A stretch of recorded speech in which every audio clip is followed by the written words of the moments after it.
Okay, in this video we will go over a few quadratic surfaces formulas that we should know. This will help us out in later videos. So an ellipse, the formula is denoted as x squared divided by a squared plus y squared divided by b squared is equal to 1.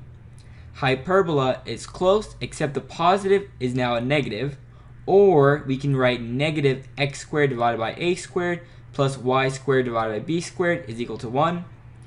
Ellipsoid is very close to an ellipse, except we have a plus z squared divided by c squared is equal to 1.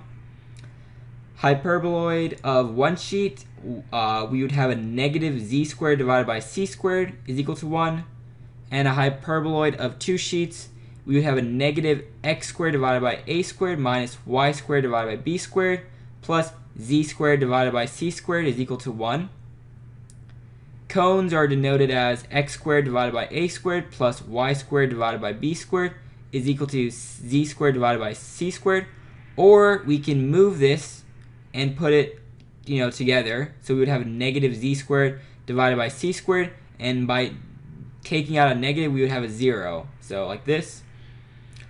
An elliptic paraboloid, we would have x squared divided by a squared plus y squared divided by b squared is equal to z divided by c. It's important to note it's not z squared, it's just z divided by c. A hyperbolic paraboloid, we would have, instead of positive, we would have a negative. So x squared divided by a squared minus y squared divided by b squared is equal to z divided by c.